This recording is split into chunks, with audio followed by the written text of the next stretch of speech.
Assalamualaikum warahmatullahi wabarakatuh. Good afternoon, Miss Yayu. I'm Rafelia Annatasya and I want to explain what are UK policies or regulations that contrast with current Indonesian policies. The United Kingdom is a unitary devolved state government within the framework of a parliamentary democracy under a constitutional monarchy in which the King, currently Queen Elizabeth II, is the head of state while the Prime Minister of the United Kingdom, currently Boris Johnson, is the head of government.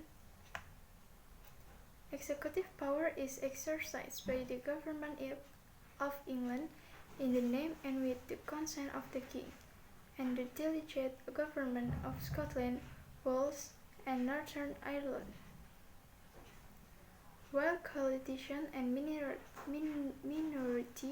government have sometimes characterized parliamentary politics, the first electoral system used for election has tended to maintain the dominance of these two parties, although it in the past century relied on third parties such as the Liberal Democrats to provide a working majority in the country.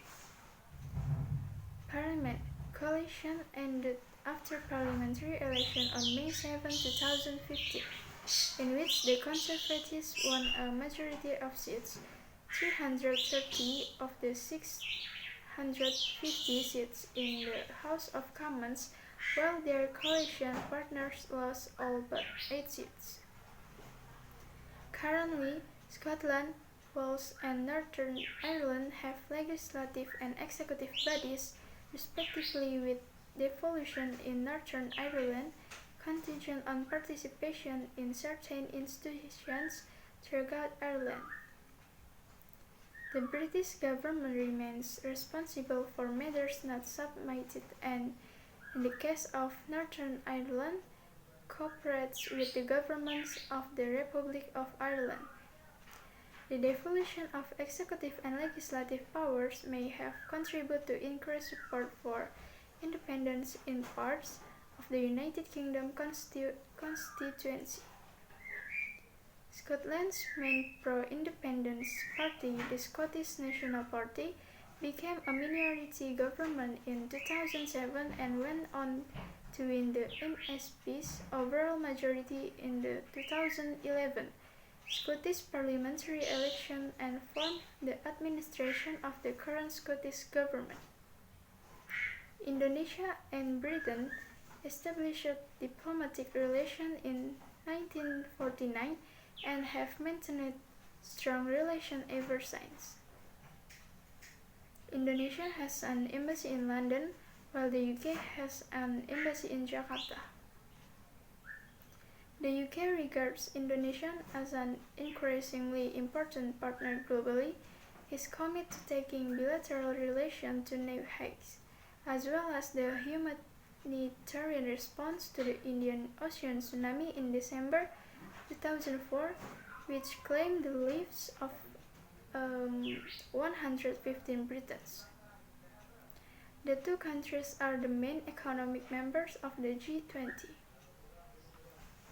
According to a 2013 BBC World Service poll, 65% of Indonesians view British influence in a positive light, with only 15% expressing a negative view, which makes Indonesia the country with the second most favorable perception of the UK in Asia, after South Korea. The British government's policy while in Indonesia started from abolishing the forced cultivation system, prohibiting slavery, abolishing agricultural tax, introducing a land grant system, establishing a government system, dividing Java into 16 residencies, and a judicial system that refers to the system implemented in England. The British colonial government occupied Indonesia from 1811 to 1815. The British Governor-General in India, Gilbert Elliot Murray Kenny Mount, or Earl Minto, commonly known as Baron Minto, appointed Sir Thomas Stamford Raffles as a ruler of Indonesia with the title Lieutenant Governor. as the leader of the British caption of Indonesia. The following is Rafelia's policy during his leadership in the Nusantara.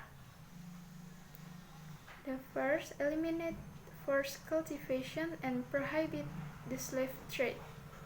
The second, giving freedom to the people to determine the crops to be planted. The government is only obligated to create a market to stimulate farmers to plant the most profitable export crops. The third, remove the agricultural tax, fair pledge liberty that had been applied by the VOC. 4. Introduce land rent system. The rental price is determined by the government after considering the condition of the land and is paid in the cash. The idea of things change was heavily influenced by his success in implementing a similar system in India. 5. Land rent tax is collected per head. Previously, during the VOC period, there was a collective tax, which meant that each village had to submit tax to the VOC. In the Rafelia era, taxes were the responsibility of each person, not the whole village. 6. The regrant is appointed as a government employee, and positions that have been passed down from generation to generation are abolished. 7. Divided the island of Java into 16 residencies. And the last, established a system of government and justice system that refers to the system implemented in the UK. Thus, the British government policy, while Indonesia started from abolishing the forced cultivation system, prohibiting slavery, abolishing agricultural tax, introducing a land rent system, establishing a government system, dividing Java into 16 residencies, and a judicial system that refers to a system that implemented in England. British sailors first reached what is now Indonesia in the 16th century. When Sir Francis Drake reached the Moluccas in 1579 on his round-the-world voyage, the British turned their attention to the Indian subcontinent while the Dutch began to establish themselves more strongly in Java and then extended to most of the region. They also established trading posts in Riau, others in the region were the trade settlements in Penang and Singapore, while the Dutch captured the port of Malacca from the Portuguese in 1641. The British launched a military campaign against the Dutch and French holdings in Java and established British rule in Java.